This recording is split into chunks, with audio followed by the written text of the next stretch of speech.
Hey, buddy. Hey, buddy. What's up? How are you? I'm okay. I'm okay. It's Mother's Day, isn't it? Yeah, it's Mother's Day. Well, let me sit down and get the dog some food. What do you say? Have a seat. Look at all your stuff. Have Look a who it is. seat. It's Uncle Chaz. I got some chicken for you. What do you got there? What did your dad give you? What did he give you for being a good boy? There you go. Hey, leave the fingers. Jeez. Hey? Chihuahua takes your fingers out. Hey, chicken. welcome. Welcome to the show. We're here. I'm HOTZ. You know that. That's Chaz. It's Chaz. Mother's Day. This is Shackleton, the Wonder Dog. We're on the It show is. here. Here we are. And we're It doing is. okay, aren't we? Yeah, we're hanging in. We're hanging in. We're hanging in, and it's Mother's Day here. He's got his mask on, I which do. is weird. I do. I'm still using the mask. Because we're not. I know a lot of you are watching it from Canada. Today's show from Canada, but and they're having like not the best time. You know, I'm gonna let Shaq down. He's a bit fidgety today. Yeah, they're not in the same situation that we're in. You know that, right? Right. So what are we gonna? You know, what do we say? It's Canada, you know. Well, you know, what are you going to do? I mean, you know, I feel bad for them, but, you know, I got my second shot now, just so you all know, I got the second shot. So people have been asking me, what's worse, the first or the second shot?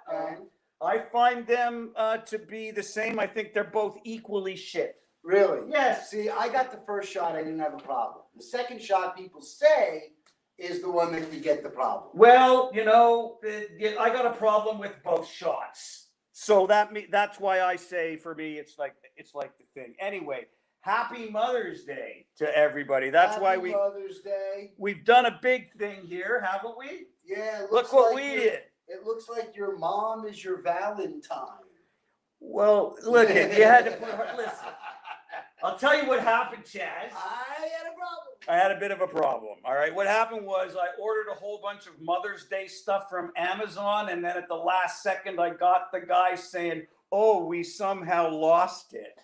You ever get that from Amazon? And you know the guy never had the stuff. He just said he did. And you know that he just waited to let you know at the very end that he didn't have it. Amazon I mean, lose something? you know what he got from me? A barrage of filth in an email. That's what I did. It's a barrage of filth. I don't even think I even answered anything that he wanted to know. I just started swearing in a row. That's what I did. Well, what are you going to do? A barrage of filth. A barrage of filth. I'm a comic. Deservedly so. I'm a comic. Yes. And, you know, it is Mother's Day, so if you haven't, we should tell them. Yeah. Call your mom. Call your mom. You selfish prick. Call if you your mom. haven't done it. I had brunch at mine. Yeah. Yeah. And how are you? How's your relationship with your mother, Chaz? You know, it's not the best always, but today was fun. We had a nice Mother's Day. It's a horrible relationship. And the food was great, and the salmon was delicious. And What if your mother didn't? What if your mother made the food? How would it be? very good, very good. My mom can cook when she used to cook. Back in the 60s. Back in the 60s. Okay, now they don't know this, and I haven't said anything for the people who's tuning in. We have a real special guest on the show today. Yeah, we do. Yeah. This is like a big deal. This is a big deal. Yeah. Yeah. We have a legendary wrestler. Big time. Legendary wrestler. A legendary wrestler on the show today, and I'll tell you something else that is amazing to me. He just happened to be, you know, my favorite. Of all the wrestlers. Well, because he was the champion, he was Canadian, and he was Bret the Hitman Hart. That is Bret the Hitman Hart. That's who he was. Right. And is. See, now I was out of wrestling, like paying attention to it by the time he came in and was the champion. Not me. But I remember when he was the champion. Oh, he was the champion like 5 times in Yeah. the WWF, it was called at the time, before the World Wildlife Federation said, cut it out. Oh. That's what happened. Is that what happened? They had to change the name to WWE because the World Wildlife Federation said, no, we got these letters. The Osprey were upset. Anyway, so they changed it to WWE, but he was a WWF champion, WWE Right. champion. He was a WCW champion. The guy was like, you know, the guy's been. I don't recall Bret the Hitman Hart not having a belt. He had a belt all the time because he was the best wrestler. Sure. Like he had the best moves, you know, and he comes from Calgary. Well, that's, you know, I mean, you got to stay warm. Which is really cool because like some really cool people come from Calgary. Colonel Klink is from Calgary. You mean Werner Klemperer? I don't know. Or the actual character? No. Colonel Klink from Hogan's Heroes is he's Canadian. Werner Klemperer. And here, all these years, we thought he was this German guy that they found. I met him at a urinal. Oh, God. I did. Why is the story always at a urinal, you know? I was a guard. I met him in the bathroom. Was there a glory hole, Chaz? There was no God. glory hole. Why is it was always... glory to meet him. Oh, look, there's people, they're leaving messages now. See, we changed the format of the show. It's a little different now, So folks. now people are leaving messages, and they're happier now that they can do that. Because they can see the show now. Before Right. we had technical difficulties, and now it's way better. Yeah. Yeah. Now we have Mylar. What is that? Mylar. Yeah, I had to hang these. Some of these are from birthday decorations. I just had to make it look too sparse, Chaz. I mean, it really did. It looks pretty good, though. You know, so anyway, it is Mother's Day, and I'm getting a call. I'm getting a call. You are getting Hi, Jeremy. Mum calling. Oh. I wanted to thank you for the beautiful flowers that arrived today. They're very strongly scented, so I did move them outside, as you can see, and I'm going to enjoy them for a long time. Uh-oh, there's the phone. That's your sister calling. I have to go now. Bye.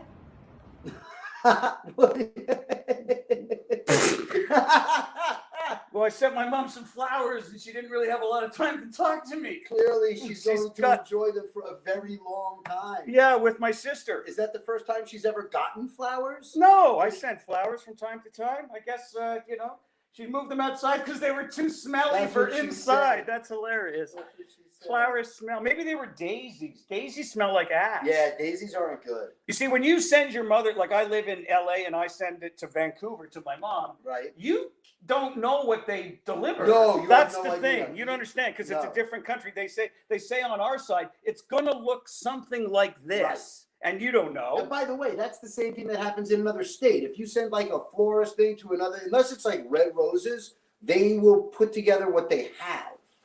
Yes. It's not just the country. You mean they just take stuff off the floor and just stuff it in a vase and Yeah. go, here, lady? They go outside and snip it off a bush Oh, and that's- wrap it in some cellophane and charge you $85. $85. $85. Yeah, so we got a big guest, eh? We do. We have Bret the Hitman. Now, Hart. did you watch wrestling when you were a kid? Who's I your did. favorite? Who's your I favorite? admit, I did watch wrestling. Who's your favorite? I would say my all-time favorite wrestler was probably Bruno Sammartino. Oh, He you- was like my top, like number one favorite guy. I remember Bruno Sammartino. He's Yeah. a big guy, big wide guy. He also did some announcing for All-Star Wrestling, AWA Wrestling. Now, was that here or is that Canada? No, that was here too? Yeah, in America. Yeah, absolutely. Yeah, it that was. might have been It again was. after I stopped paying attention to wrestling. But I would say it was him and Andre the Giant when I was like a kid growing up.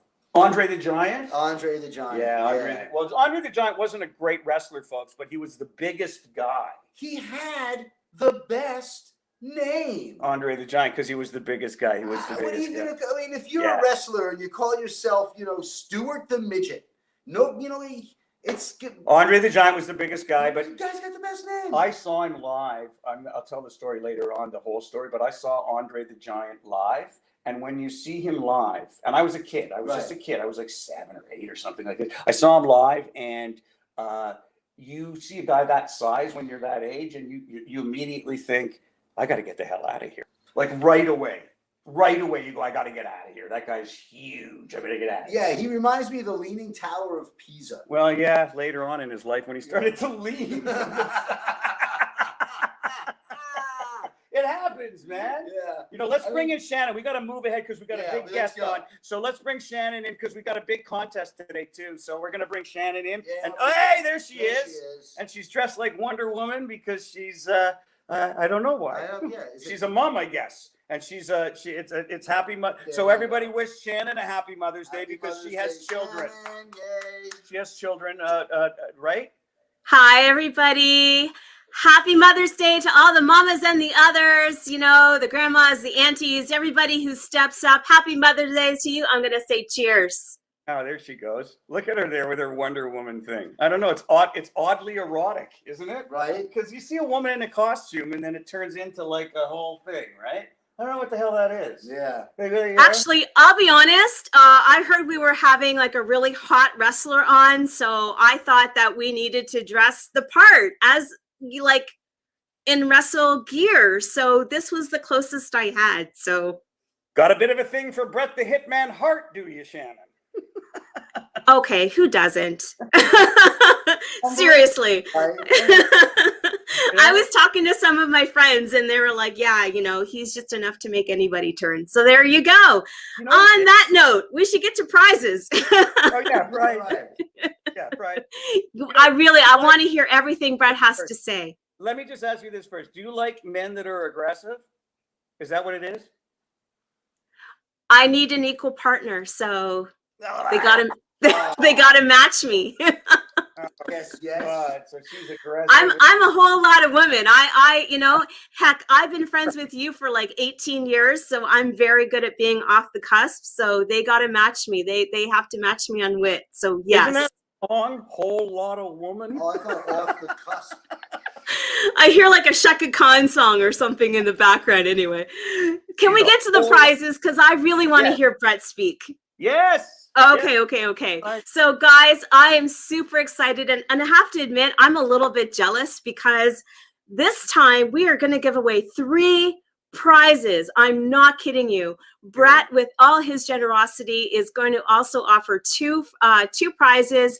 They are going to be autographed. It's going to be a DVD, a 10-year anniversary DVD, and those really friggin' cool sunglasses autographed, like unbelievable. And he's also going to give away some other prizes as well, autographed. And of course, we're going to have the JH merch behind us. So how do you win this? How come my merch is so low rent compared to what the Hitman's giving away? How come you just roll over that and you go, the Hitman's doing all this and he's bringing gold for you people, and here HOTZ is giving you coal again? How come?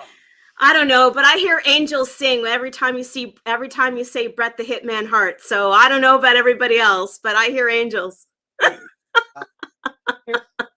Thing.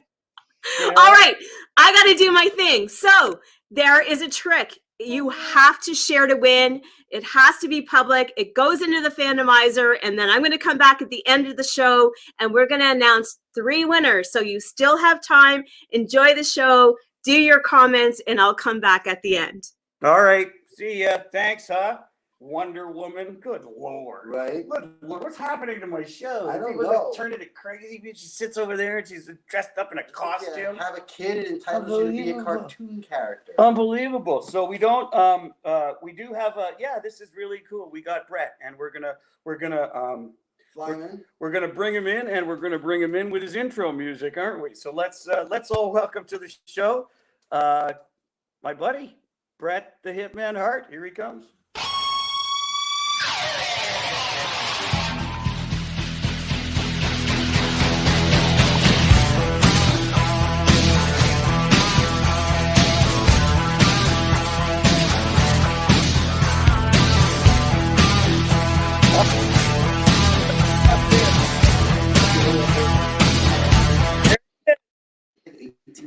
That would have been the gag, Bret, that after we set you up like that, you just don't show up at all. You're just not there. Your music keeps playing, and then we eventually give up and walk away. Anyway, like WCW. So like WCW. Yeah. Anyway, we're going to talk to you a lot today because people don't know that a lot about you. We know about you as the famous wrestler and stuff, and the excellence of execution and the master of the sharpshooter. Now, my first question to you is, where did the excellence of execution come from? Where did that, which is what you're known as? That started with Gorilla Monsoon. Just started calling me that based on watching me, because he was a big fan of the way I wrestled. Yeah, which was great. He called me the excellence of execution, and then he started calling me that every time I wrestled, and it always stuck. It was a compliment. I was always very crisp, and like all my moves looked really tight, like solid, and it was a inside compliment at first, like where people maybe didn't understand that it was what the compliment really meant, but it was a big compliment from. And then it caught on, and then you became the guy, and then and where did the sharpshooter come from as your closing move? It's funny that story because I remember when I started to get like a big push from WWE, they said they were going to give me this big push and they wanted me to come up with a new move. And so we kind of threw around some different moves that were not current or that were kind of fresh. And it was originally called the Scorpion Deathlock. The And, Scorpion Deathlock, yeah. Yeah, it sounds fun. and it was mostly used in Japan. I never put it on, and I had it put on me a few times in Japan. It was kind of like it is what it is. It's like where you put a sort of a you twist the guy's legs up and crank him over, kind of like a Boston crab. Yeah. And so I kind of knew about it, and I remember Vince going, "Well, you got to come up with a name," And it was like we sat in a room, Vince and I, and Pat Patterson, for about 20 minutes throwing names around. And I'm not sure if it was me or Vince, but one of us threw out the name Sharpshooter. And it was like, okay, that's it. We'll call it the Sharpshooter. And then I remember going, I got to go out and figure out how to play it and how to put this move on. I'm not quite sure how it works. So I had to go in the dressing room and kind of ask guys, like, do anybody here know how to put a sharpshooter on? Or it wasn't called a sharpshooter, it was the Scorpion Deathlock. Yeah. And nobody knew. Everybody was like, no, I never knew. And anyway, there was one Mexican wrestler guy named Coleman. He kind of was like, yeah, I know how to put it on. And it's like, okay. We went in the shower because there was nowhere to go. There was a TV taping, so there was all the dressing rooms were filled with people. Yeah. So in the shower, we had a little room, and he had me lie down on the thing and put me a sharpshooter, and he showed me in about 5 minutes how it worked. And that's where the sharpshooter came from. It wasn't from my dad. It wasn't in the dungeon. Wow. It was in a crusty old dirty shower in Las Vegas. Oh, that's so amazing. That little moment became such a great big thing, and it happened in the shower. That's incredible, like that, man. Yeah, wrestling's like that, though. Yeah. A lot of people don't know this. Like we were talking about it in the pre-interview, Bret and I, about the guy that comes in and goes, "Oh, wrestling's fake, this, that, and the other," and he has no knowledge of the actual the physical duress that these guys are under sometimes. And you know what? Well, Bret was saying it doesn't always work, right? Tell him about the thing with you and Lawler. That's an amazing thing that you were talking about yesterday. Oh, with Jerry. Jerry was a Tennessee wrestler. And I love Jerry. I'll say that off the bat. I've always really liked Jerry. And even when I first started with him, I wasn't familiar with Jerry, but we were going to work a storyline together, and I won the King of the Ring, and Jerry was going to come out and jump me from behind and set up. And Jerry was known as Jerry the King Lawler, and his whole thing was, "I'm the only king in the WWF." And then Bret walks in with his crown, and Lawler goes nuts. I remember Jerry Lawler. That's the guy who Andy Kaufman got absolutely, into. And that's the guy who Bret the Hitman Hart had a major feud with. That was like match of the year. It was a whole thing. Yeah, I remember it vividly. Anyway, Jerry had when I won the King of the Ring, he attacked me, which was all set up. But he attacked me with I don't know what they call it, like it was like a big wooden crutch stick. Yeah, crutch. And it's a scythe or what it is. But anyway, he attacked me with it, and first of all, it was thicker than the fat end of a baseball bat. It was just he thought it was. I remember he thought he could break it over my back because I was on all fours. He jumped me, and I'm on all fours, waiting for it. I thought he was just going to kind of working style whack me across the back with it. But he actually thought he would try. He thought he'd try something different, Tennessee style. He thought he'd break it over my back, and there was no give between me and this big pole or whatever. The scepter. The scepter, yeah. But it was the scepter that went with the crown, right? And he broke it, tried to break it over my back, and just about I could hardly take a deep breath for about 4 months. I mean, it was like really. Wow. 4 months. It hurt to take him, and then I had to wrestle every day. People don't realize it. There was no recourse for me but to take it. And then he picked up the throne. I was supposed to win. There's a big wooden throne, a big wooden chair that was about 500 pounds that he picked up. I threw it down, broke it over my back. And I remember it's like, I was lying there in so much pain, and I believe it's like, is this guy for real? Like, he's going to do all this to me and think that it's okay, So I was pretty mad. Like, it's like, okay, so we set up our little storyline and it's like 3 or 4 months away before we have the match at SummerSlam. And I'm just waiting for the match. Like, when I see Jerry Lawler at SummerSlam, I'm gonna beat him from pillar to post. I'm gonna really slam on the cement and everything I can think of to get him.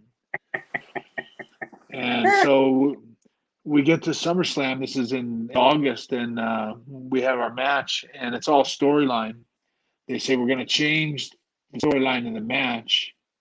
And Jerry Lawler comes out on crutches, and he's got an ice pack on us. And he says he was in a car accident coming to the show, and he can't wrestle me. And he sends in Doink the Clown. So I have to have a whole other match.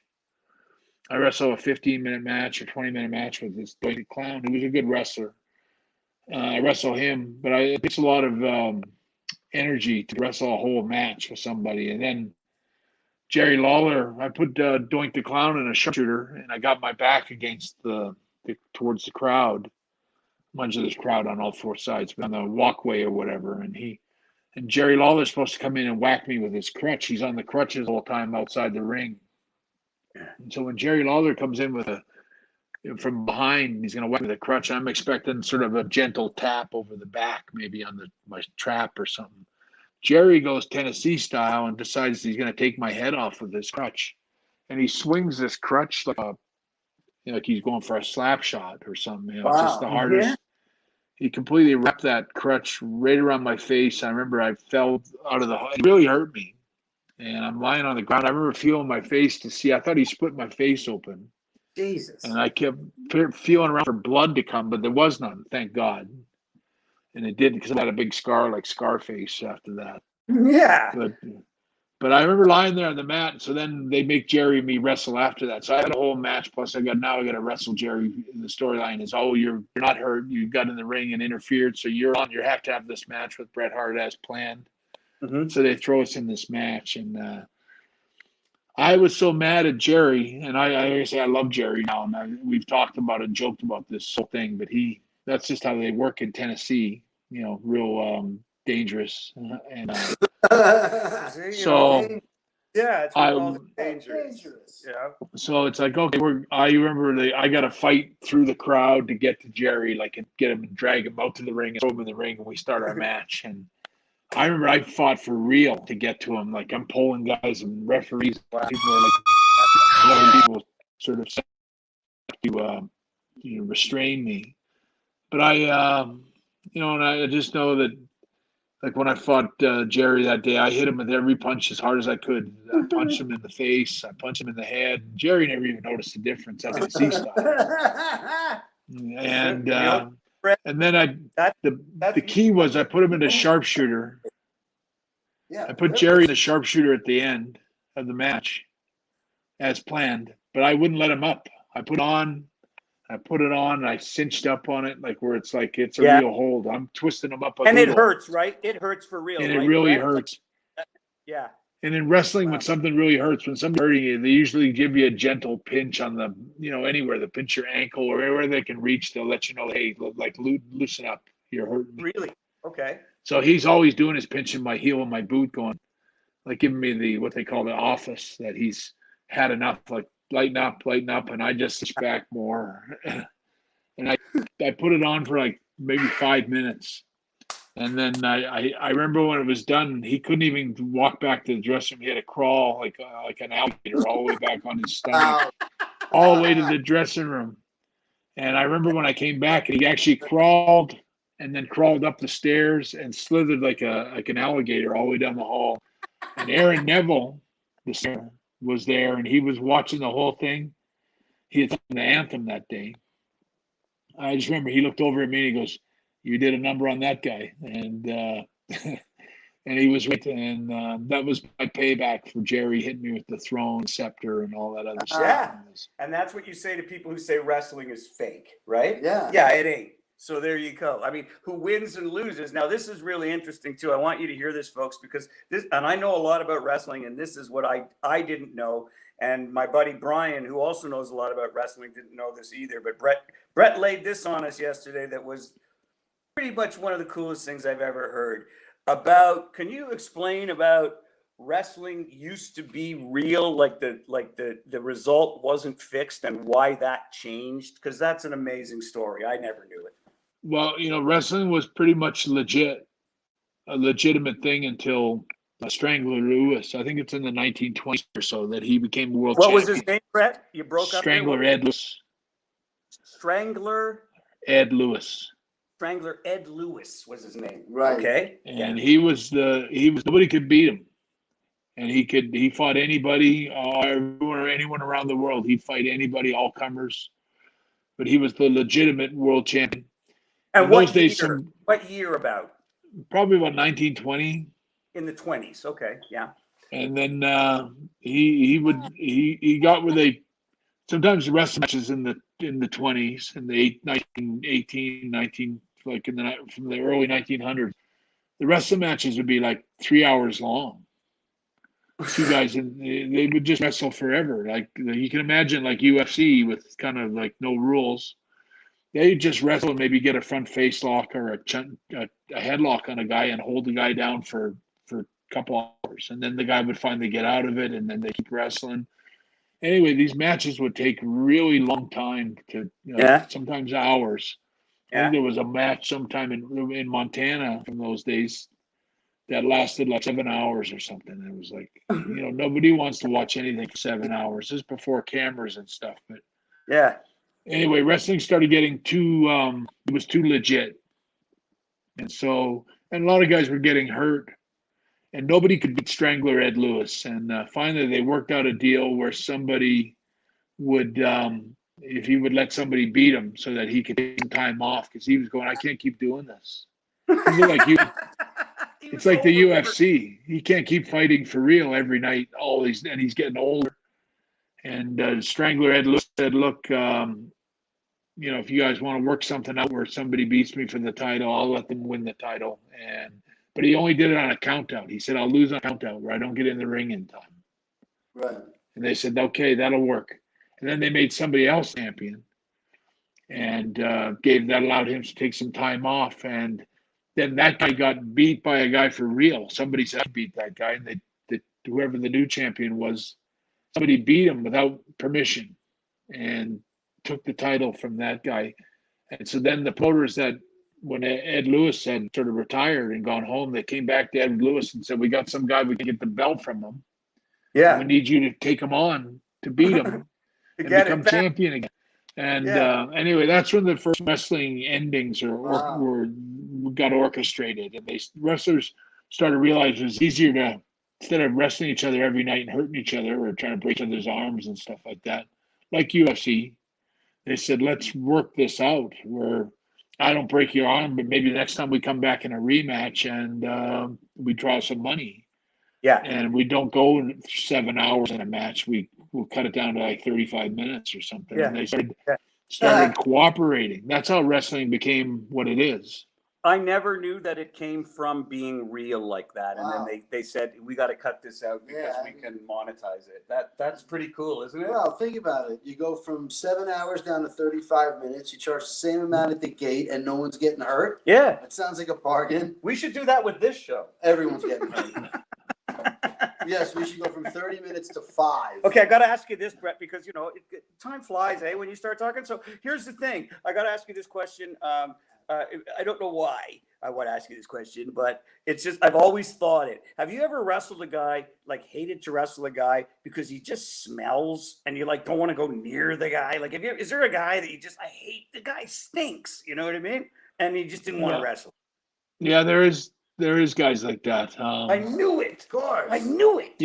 When you're wrestling, the guy that I had the hardest time with was Vader. I don't know if you remember Big Vader. I knew Vader. He had the headset on. And, yes. He was a great guy, Vader.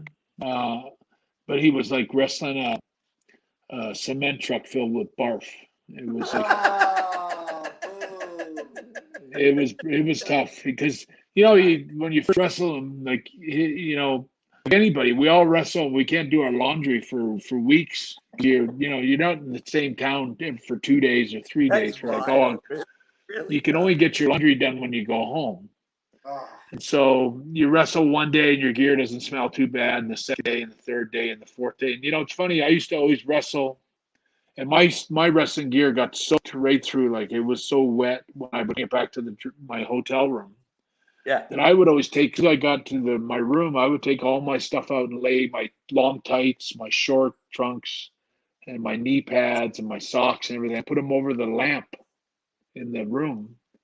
The light from the heat of the lamp would dry my gear out. So the next day it would be dry again, because nothing worse than putting on wet gear the next day. It's always like, Oh yeah, that'd be gross. Oh. Yeah, but absolutely. Yeah. a lot of guys didn't do that or didn't know that trick to put your stuff over the light, because you had to make sure it doesn't touch on the light bulb because it would burn up. But Vader, you know, his stuff his stuff was so sweaty after day one. Then you try and go about 15 or 20 days later, Yeah, and gross. it smelled so bad. I mean, he'd have you in a bear hug and you'd be in a ring and it's like, oh my God, I think I'm going to throw up on his back while he's got me in a bear hug. Darth Vader. That's his submission move. He just stinks so bad the other guy gives up. It's true. Hey, listen, man, let me ask you this. This is important, and the fans have to know. There's a special coming out with you on A&E, right? It's coming up new. It's premiering in a little while. It hasn't been aired. A biography special. What's that all about, Bret? It's A&E, WWE sort of work together to do these. There's 8 documentaries on different wrestlers. There's probably one tonight with Booker T, I think, tonight. Booker T, I remember him. He's a great wrestler. Yes, really good guy. Mine is the final one, the 8th one, and it's on June 6th. That's when the air date I was told, June 6th, and it's 2 hours on A&E on June 6th, and I think it'll be real good. I hope it is. Okay, yeah, tune in. Watch that, folks. Let's Yes. bring Shannon back in to tell him who won. You're going to stick around for a little bit, right, Bret? Let's bring Shannon in to just give away Sure. these things that we promised the folks. Where's Right. Shannon? Is she There coming she in? comes. Here she comes. There she is. Oh, Hi. wait. All right. Oh, she's all sweet on you there. I know. You know, she likes the aggressive characters. I'm more passive aggressive. You know, you never know what I'm going to do. I could either attack you or very quickly run away. One of the two. Yeah. One of the two, you know? One of those guys, you know? Okay, who won and what are they getting and what's going on, Shan? Well, congratulations, and thank you everybody for sharing, and thank you everybody for all your comments. You know, I'm sure Bret loves the love. Bret the Heart Hitman, we love you too. Congratulations to Augustine T. I'm sorry I don't know because your city didn't show up, but we're going to reach out to you. Congratulations. And also congratulations. Augustine TJ is what we got. That's what came up in the fandomizer. Congratulations to Heather Jones as well. You've also won. And also to Matt Brown, you've also won. So we've got some JH gear. And Bret, you're going to give away DVD, signed autograph. DVD and a book. Bret's giving away. Yeah, I got him. And his sunglasses. And the autographs. I don't know. I don't know if they're going to make it out of the shipping door. I don't know. I can't promise, but There he is. There's the Hitman. There you go. There's the Hitman. And you know we didn't get to everything today. Well, Bret, please come back and finish telling us everything. We'll have you back as many times as you like. We love you, man, and thanks for supporting me in my career. You're a wonderful guy, and it's really cool the way you show up in Calgary when I'm playing theaters there. That's a really cool thing. And well, just know, rest assured that you were instrumental when I was a young man in being like a hero to me. And you pick your heroes when you're a child. You really do. You pick your heroes, and some people mean more to you than other people do. Like if the Hitman was standing next to the Queen of England, I would say, "Hey, lady, could you move? I'd like to look at the Hitman." Right. I would. Of course. And that's just the way that it is. And there. Wow, look There at he that. Old photos. Yes. Look at that. There he was. Look at you looking like the 1, 2, 3 kid. You're not even filled out yet. My God. Yeah. You're Good memory. adorable, man. You're adorable. We love having you, and please come back and see us again. Hey, Absolutely. Hitman, you're Thanks, fantastic. I look forward to it. I Thank look forward to it. I you. You're really do. great. All right, Chaz, you're going to All say right. goodbye to everyone. That's it for the Hitman. I'm out of here. We're going to see you again soon. Watch Brett's thing on June 9th, June 6th, June 6th. on A&E. We all Correct. get it. So watch that. And congratulations to all the winners. Thanks for tuning in. We'll see you in 2 weeks. Bye-bye. Absolutely. And your HOTZ is cutting out. Thanks again, everybody, for tuning in as always. And you can find Bret the Hitman Hart online. You know how to find HOTZ online. You can find me online at richchassler.com and at Richard Chassler on Instagram. And we'll be back in 2 weeks, so make sure you tune in and keep sharing for Shannon so you can keep being in the Fandomizer to win. We'll see you guys in 2 weeks. Take care.